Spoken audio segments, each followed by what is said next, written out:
千萬別在沒看這部影片之前就急着下定 BMW 的休旅車。BMW 家的3款入門跟中型休旅規格表看起來沒差多少，但實際開起來根本是完全不同的車。重點是展間業務絕對不可能老實告訴你哪一台才是真正物超所值。看完這支影片，你就會完全明白為什麼這3台裡面有一台根本是坑，一台是真聰明選，而另一台只有在你真的有特殊需求時才值得考慮。今天我們就拿2026年式的 BMW X1、X2 還有 X3 來一場親兄弟明算賬，這3台車算是不折不扣的兄弟车。X1 和 X2 底盤架構其實一模一樣，而大哥 X3 虽然貴了點，尺寸大1號，但空間跟動力也都更完整。表面上看起來，他們就像同一款車出了3种不同版本，但只要你細看車架、引擎动力、車身尺寸，還有到底花這筆錢能買到什麼配備，整個局勢就完全不一樣了。所以我們今天就一项一项拆開來分析，首先就從大家最關心的車價開始看起。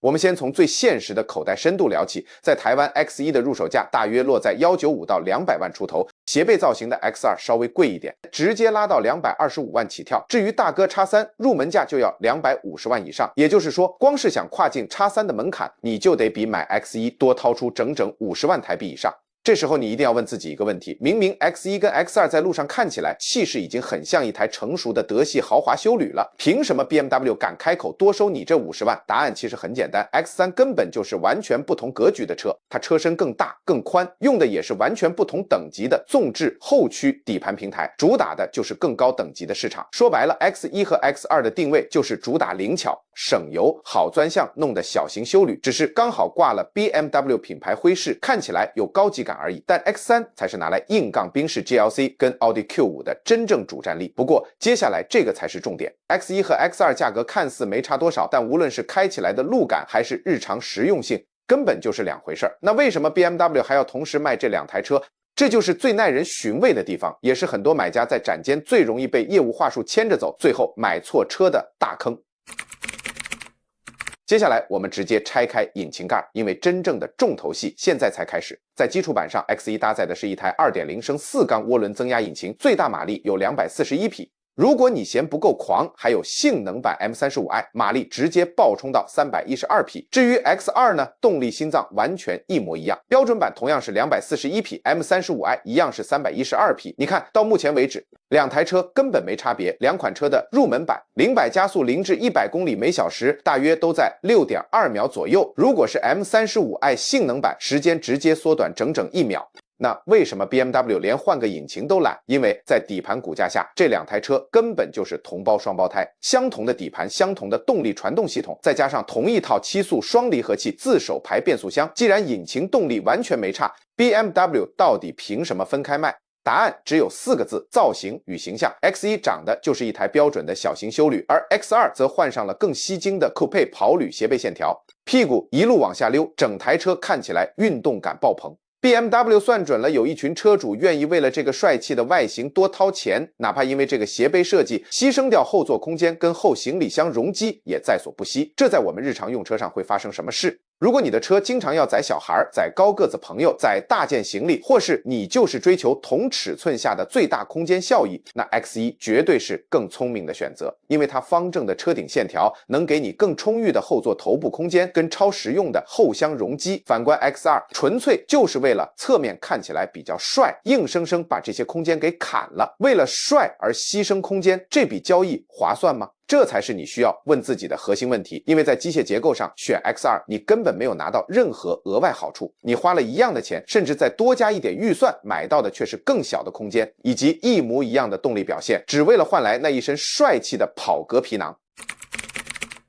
現在我們把 X3 拉進這場對決，因為到了這裡等級差距才真正拉開。入門版的 X330X Drive 雖然同樣是一具 2.0 升4缸渦輪引擎，但最大馬力直接調校到255匹，硬是比入門的 X1 跟 X2 多了一截。更關鍵的是 X3 還多了 48V 輕油電系統，這是 X1 和 X2 身上完全看不到的技術。即便 X3 車身更大，車重更重，但0-100加速依然能跑出6秒整的成績，直接把入门的 X1 跟 X2 甩在身後。為什麼這很重要？因為 BMW 在 X3 上塞入這套 48V 輕油電，目的非常明確，除了拉高油耗表現，還能在你起步踩油門的瞬間額外補上一股扭力推進，這就是 BMW 用來從同一具 2.0 引擎裡硬是榨出更多性能和更好油耗的秘密武器。X1 跟 X2 享受不到這種輕油電輔助，這就直接暴露出 BMW 的策略，把 X1、X2 定位在 Entry 入門級距，而把最新最好的科技優先下放給 X3。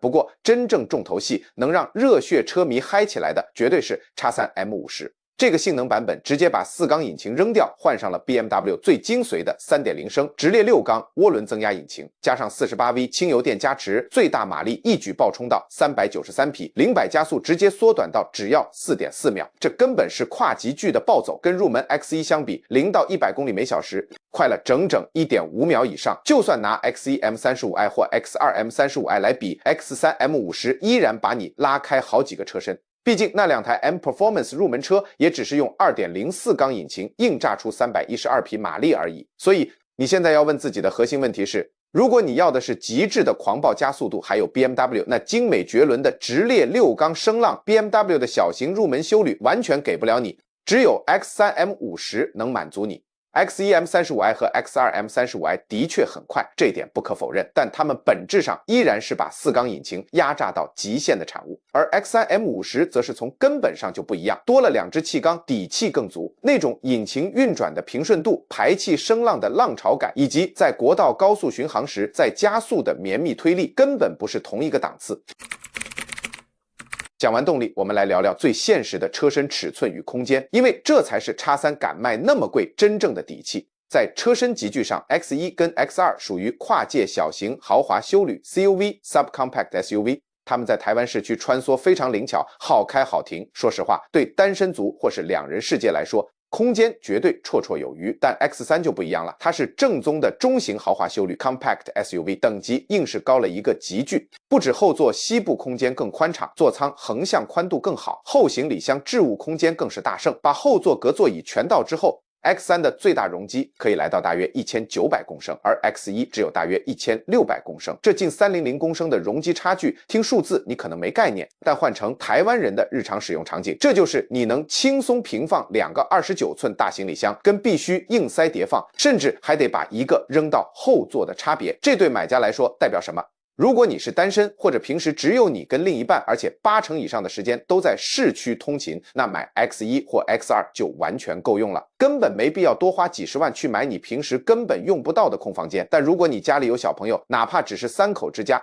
或者你周末常要載露營裝備、嬰兒推車、高爾夫球袋或運動器材，那 X3 多出來的空間就絕對不再是多花的奢侈品，而是每天用得到的硬需求。說白了，這才是決定你到底該買哪一台車的核心關鍵，跟品牌光環、跟造型酷不酷一點關係都沒有。最重要的是這台車能不能真正符合你的生活形態。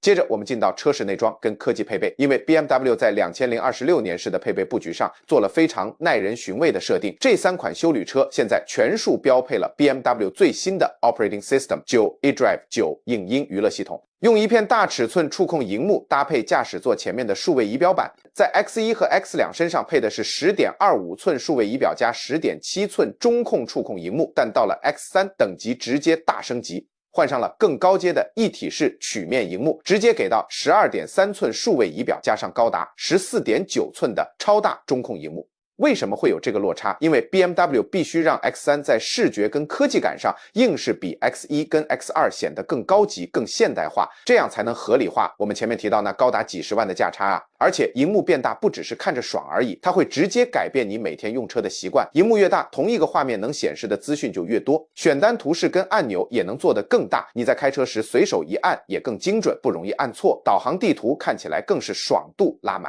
X1 跟 X2 的螢幕其實也不差，但這就像你習慣用 iPad 看大圖之後再回去看小平板一樣，那種眼睛的舒適度和操作順手度完全是2個世界。不過有一點，這3台車倒是默契十足，那就是 BMW 也在大幅砍掉實體按鈕，把絕大多數功能都整合進觸控螢幕裡。雖然這是全車壇的大趨勢，但這真的直接影響到你開車時好不好用。目前國內外各大車媒跟網民都在吐槽 BMW 這套 iDrive 系統功能固然強大，但選單層級真的太複雜了，連想調個冷氣風量或溫度都得進螢幕摸索好幾層選單。這個缺點在 X1、X2 和 X3 上通通一模一樣，所以倒不是選哪一台的關鍵，但每個準備入手的車主心裡都要有數。交車之後，你絕對需要花個幾天時間，好好適應一下所有功能的選單位置。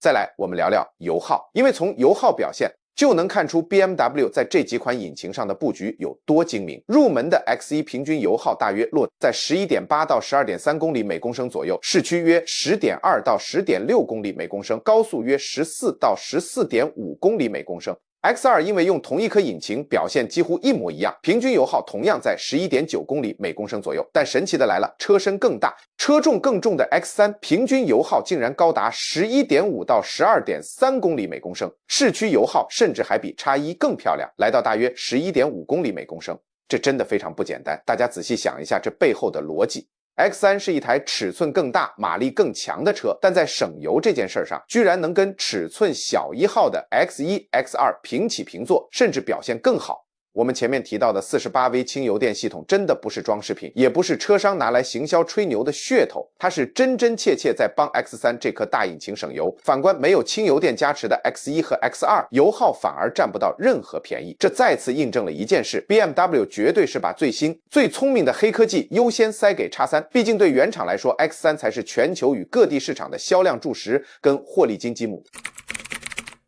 現在我們要聊聊絕大多數車評影片都會直接跳過，但對你最關鍵的是，那就是這幾台車在日常開起來到底是什麼感覺。我們可不是每天都開去拉力賽道啊。很多試過X1的車媒都提到，它在低速時有一種起步遲滯感。簡單來說，當你在走走停停的高峰車潮裡輕踩油門的瞬間，車子會先呆凝個半秒，接着動力才突然湧出來爆衝一下。在市區走走停停時，如果你還沒摸透它的脾氣，很難把車開得很平順。至於 X2， 雖然用的是同一套引擎跟變速箱，但整體路感被調得更硬，更硬派，特別是性能版的 X2 M35i， 因為換上了跑車化懸吊，彈跳感非常明顯。試駕過 X2 呢，M35i 的車媒就直言，這台車踩下油門跟動力湧現之間有一道明顯的遲滯，而且在日常低速代步時，變速箱的頓挫感跟脫檔感相當明顯。雖然你大腳油門熱血催下去時它真的很狂暴，但日常開起來可沒那麼討喜。這在實際生活中會造成什麼影響？